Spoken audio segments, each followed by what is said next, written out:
Viewers like you make this program possible. Support your local PBS station.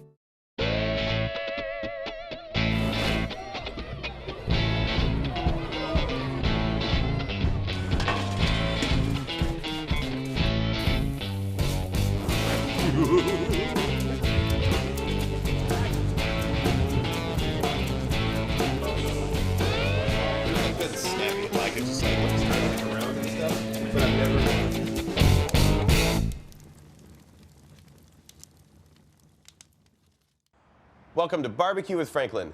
You know, to make barbecue, it doesn't really matter if you have a fancy cooker or not, but what you do need is a little bit of fire and a little bit of smoke. And on today's episode, we're gonna find where our wood comes from, how to cook on it, and we might even smoke something a little weird.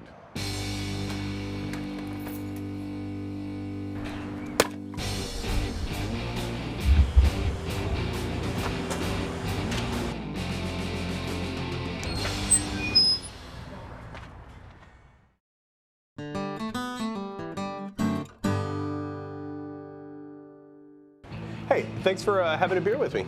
Oh, absolutely. Cheers. Cheers. Barbecue is huge right now. And since you've been documenting that since before this stuff happened, what are your feelings on that? I think for the most part, if you're going to a place in Chicago or in New York, by and large, when they say that they're Texas style, they mean that they do smoked brisket. Yeah. You know, you go back and talk to the old timers in Dallas and a lot of other cities who were cooking barbecue that weren't doing it in the meat market tradition. Barbecue meant chopped meat. If you ordered barbecue in Dallas in the 1940s, you were getting chopped beef on a bun. Really? Yeah. It was called a chopped beef sandwich because it could be brisket, and more likely it was going to be sausage, navel. pork, whatever. It's like back in the day, one temperature, probably not a temperature gauge, just a fire, a grate, and a chimney. They were cooking so that people had something to eat, and probably something pretty cheap to eat. With this whole explosion of barbecue, I think rather than differentiating themselves, places are really trying to do the same thing as a Franklin barbecue or as a Kreitz Market. You know, they're trying to do really similar barbecue. Not only is that being replicated here in all over Texas, that Central Texas style, you're also seeing it all over the country. I don't think anyone is opening up just a barbecue place, like Texas barbecue. Yeah, I see Texas style barbecue in Toronto. Mm-hmm. We do Central Texas style barbecue right on these people's websites. Yeah. I would say the other regions of Texas aren't getting nearly this sort of attention outside of Texas. Yeah, they don't seem to be. Hill country style, cooking directly over coals. You're not really seeing that replicated anywhere. Everybody wants an indirect smoker. The East Texas style, you know, really heavy sauce, lots of sugar. Super tender ribs with really heavy sauce. You know, a big mound of chopped beef on a sandwich, on a squishy white bun covered in sauce. Yeah. Don't really see that a whole lot in any of those photos from around the country, or really the new places popping up in Texas. Almost all of these other barbecue joints that are getting all the high accolades now are 1 and 2 years old. That's amazing. I guess that's true. It's not the old-time pitmaster out in the country under the shade tree anymore. Yeah. It's gone from that to something that is really a craft. It's kind of the same thing with craft beer.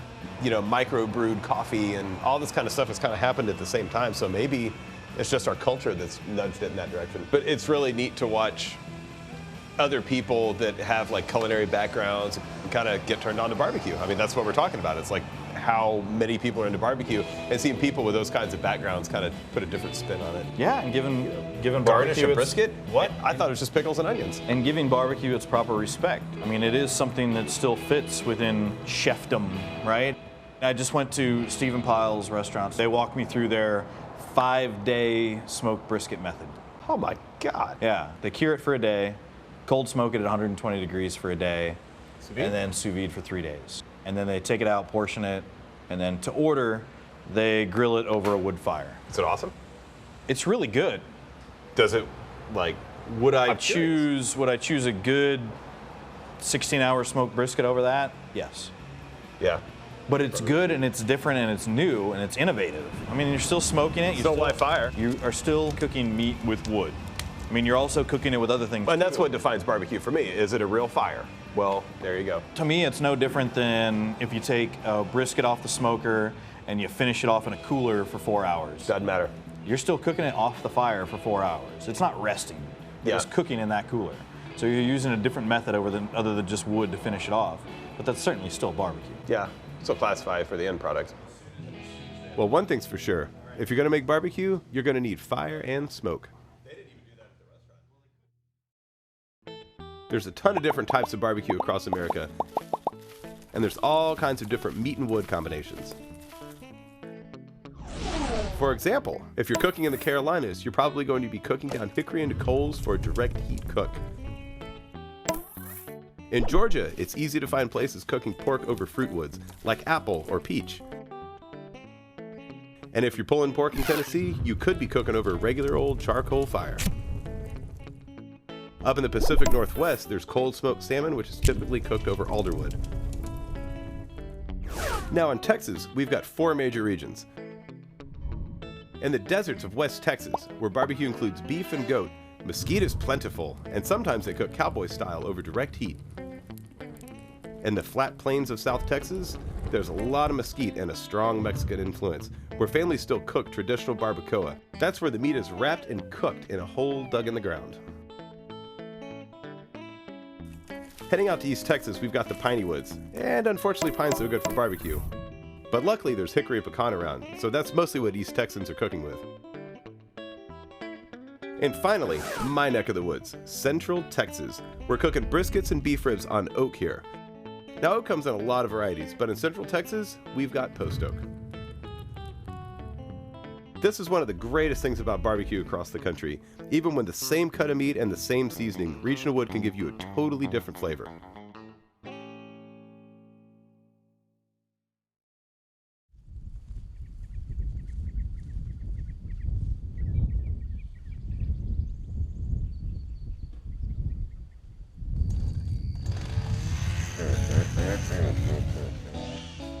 Barbecue is just about the oldest way to cook, and everything we do is based on fire.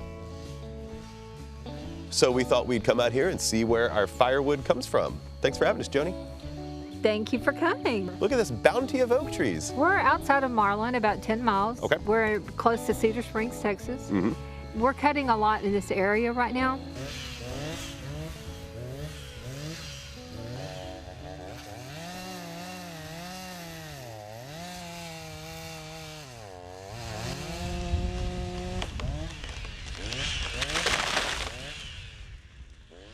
We don't cut down live trees. We hadn't had to cut down a live tree yet. If someone has asked us to trim a tree, yes. But so far, we've just dealt with dead trees. Just a good way to get rid of stuff. You know, we're looking for the season, and then we might see a tree that got knocked over by a fire or by a farmer bulldozing his place. I can't imagine bulldozing down these beautiful trees, but they do. I feel terrible about it. I know. You know, live fire cooking like barbecue and stuff is a really cool way to get rid of stuff that would otherwise go to a landfill or just rot on the ground. So it's cool to be able to kind of go in and kind of reuse some of that stuff. Yeah, we'll go in and get them and reuse them. We want to get the best use out of them.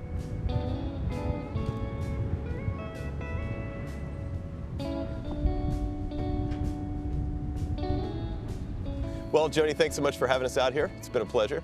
Well, thank you so much for coming. Yeah, it's beautiful. Isn't it? Más bonita.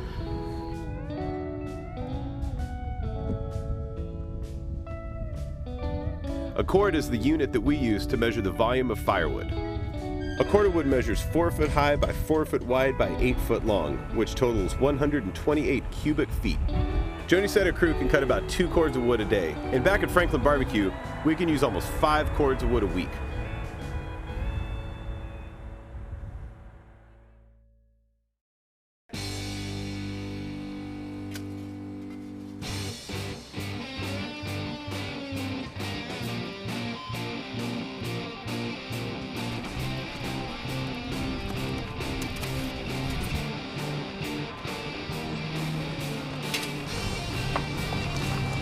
Where are you going to want that wood stacked?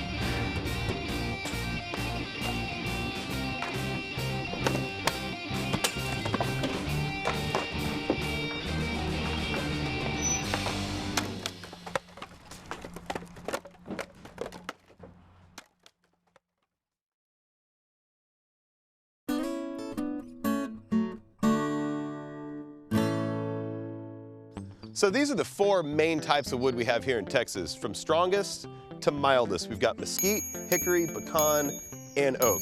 So the first one is mesquite. You can always tell it because it always has red streaks and it has a real tight bark on it. It's great for grilling steaks. It's good for shorter cooks. One of the things about mesquite is that it's got a really strong flavor when it's green.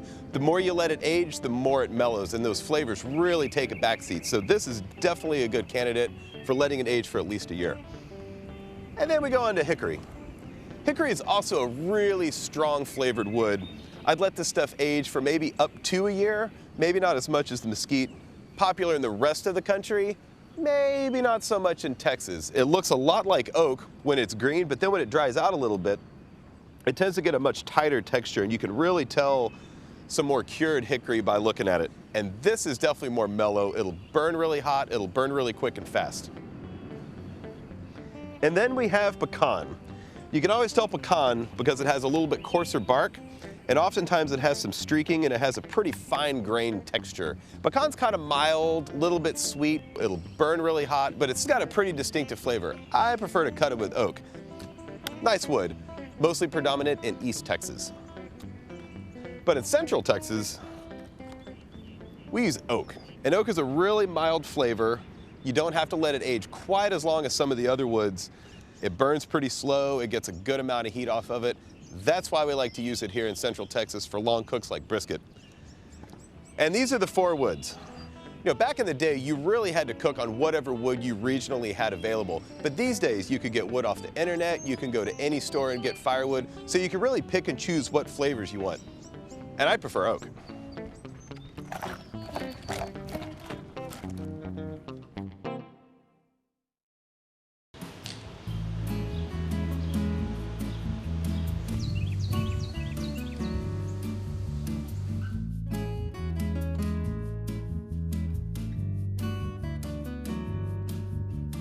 Sometimes, even I get tired of smoking hot red meats. And when that happens, I like to smoke some cheese on a cold, smoky smoker. Keep the cheese as far away from the fire as possible, and wait. And drink a beer.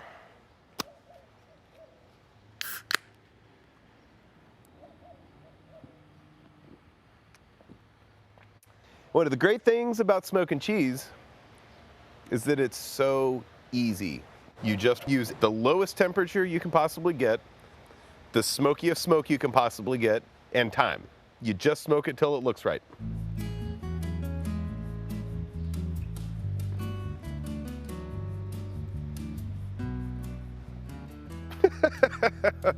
Oh, man.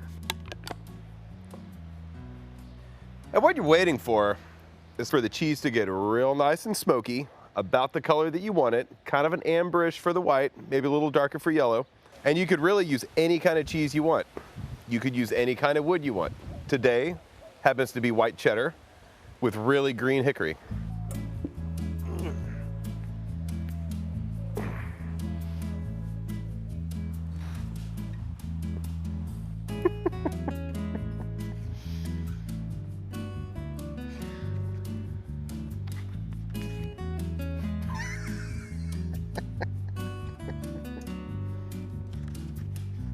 So whenever your smoke goes down, just put another small piece of wood on there. Keep it low and smoky.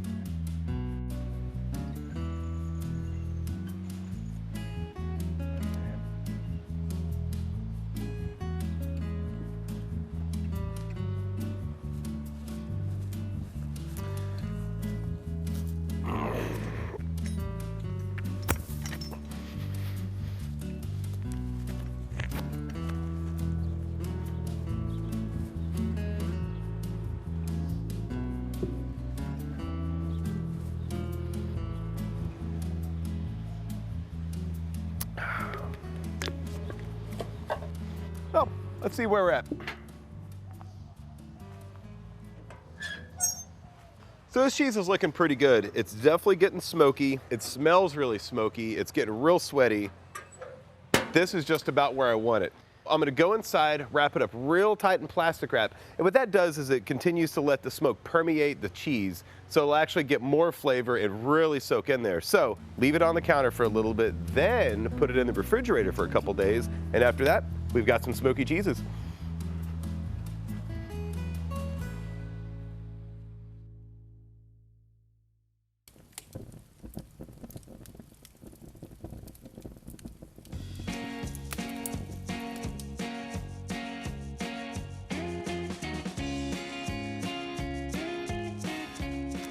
So, time to throw on a log.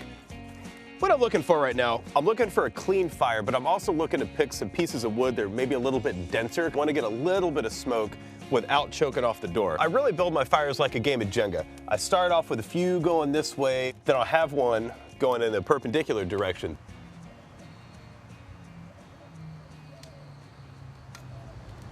So this is how I build every single fire. This is, in my opinion, the most efficient way to start a fire. All the pits at work totally light up every Monday morning like this. One of the most important things on working a fire is always kind of watching your temperature gauge, watching the smokestack. You don't want smoke to be just puffing out of there. You want to make sure there's a lot of airflow, hence keeping the back door open on the firebox. But you don't ever want to see black smoke or like real heavy gray smoke. It should be kind of blue or clearish. It should have lots of movement coming through. And also, you don't ever want to force a piece of wood to do something that it doesn't naturally want to do. If it's kind of green, it's going to be a real slow burn. It'll eventually catch, but it's going to get really hot. It's going to take a while, so it's a real slow heat curve. It's going to be a little bit smoky, and that's okay. If a piece of wood, say, is really, really dry, it's not going to burn for very long. It's going to spike up quickly. So you kind of watch the gauge. You figure out what you need. If you need something slow and long, if you need some smoke, if you need some clean fire. Kind of depends on what you want, but that's how you make your wood selection.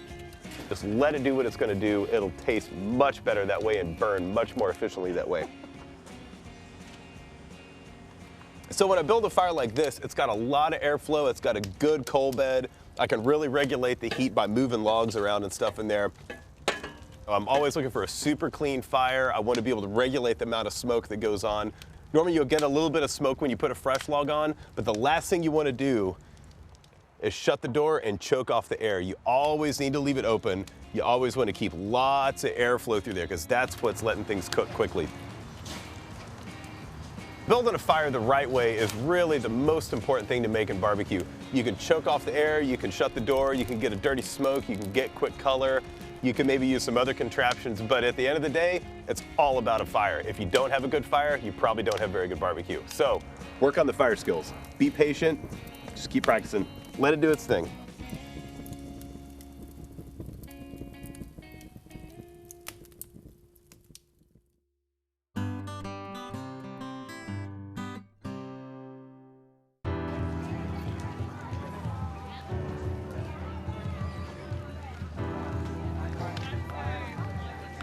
Smoking isn't exclusive to barbecue. For hundreds of years, beer ingredients have been smoked in different ways to get some pretty wild flavors. So to see how beer and smoke can come together, we're here at a local brewery, Jester King. We're working on a collaborative beer with these guys with smoked figs. So we're gonna go inside, do a test batch, and learn a little bit more about smoked beer.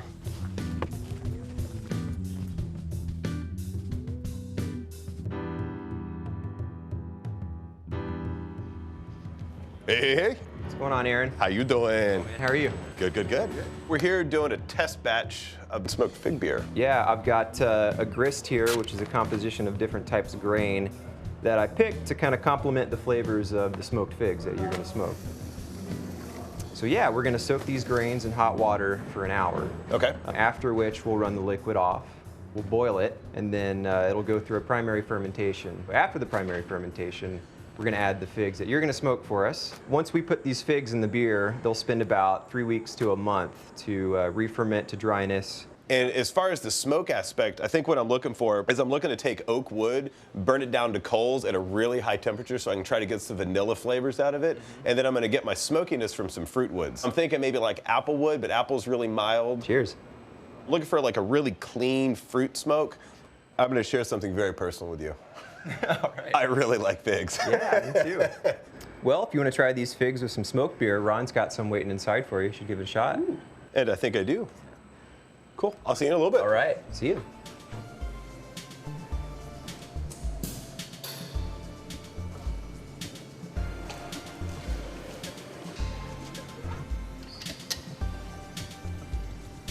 Well, hey. Well, hey, Aaron, how you doing? Good. How you doing? Good to see you. Heck yeah. I've got a few smoked beers here for us to taste. Thought you might enjoy. Let's start with the Germans. So this is a beer that's brewed using Beechwood smoked malt. It's kind of the granddaddy of smoked beers. Now, the smoke in this is pretty intense. Prost. Indeed. It's very unique. It's got a a lot of kind of smoked meat and cheese flavors to it. Part of that is the smoke working together with the hops in the beer. Second beer that we have, it's a little bit of a different technique. They use oak smoked malt, which I think imparts a little bit of a softer smokiness to my palate. It's really kind of in the back. It still has a little bit of smokiness, but the beechwood is way smokier. I'm pretty sure that oak would burn a little bit hotter than beechwood. I wonder if maybe there's something to the level of smokiness in this being the quality of fire. That's possible. The techniques may also be a little bit different. The way in which malt was smoked back in the old days, and this is pretty much how all malt was prepared, was to kiln dry it over wood fires, which would impart a natural smokiness. So all malt at one point, in the earliest days of brewing, at one point, would have been smoked to some extent or another. All right, so the third beer is pretty unusual because it's not the malt in this beer that's smoked, but it's an adjunct ingredient. They actually use a smoked tea. It does come off as much sweeter, which is interesting because the previous beer was a double bock, which is a beer that's meant to be a little bit sweet. Yeah, but this is almost kind of fruity and yeah, it's a different character of sweetness in here. This is definitely, of the three that we've tasted so far, this is going to be the closest to what we're shooting for. You know, I think this would be a perfect candidate for eating some figs and tasting. Sounds like a good plan to me. How about a fig? Why, thank you. Don't mind if I do.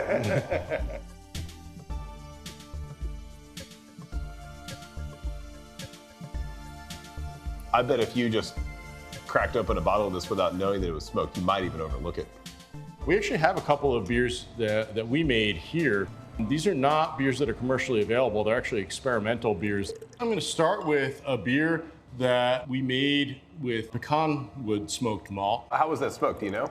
In this case, we had the malt, which had already been dried. It was barley that had already gone through a malting process, Pilsner malt, that we then took through that secondary smoking process. I would taste this and not even really get smoke. That's not like something that I'm picking up necessarily. I mean, it's in there. I feel like when we age smoked beers in oak barrels with wild yeast and bacteria, they become very kind of cocktail-like, which is something that's really fun. That I think we'll see even more with the last beer that we're going to taste, for which we used a combination of 3 different types of smoked malt. We used some beechwood smoked malt, the same malt that's used in the first beer that we tasted. We used some oak smoked wheat, similar to what was used in the second beer that we tasted. And then we also used some malts that we smoked over birchwood in-house. When we aged that beer in oak barrels, it really picked up some very, very different flavors. This beer contained about 91% smoked malt that made it, for me, present almost like kind of a smoky gin and tonic, like some really it's totally interesting cocktail. Turns out smoking beer is a lot like smoking barbecue. You build a good fire and you can end up with some pretty delicious results.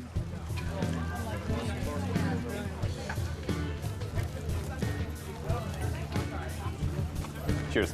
Cheers.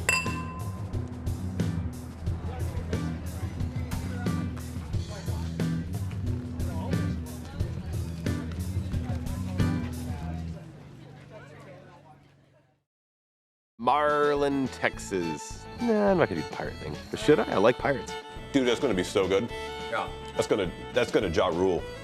Sweet and sassy. That's what it is. Ah.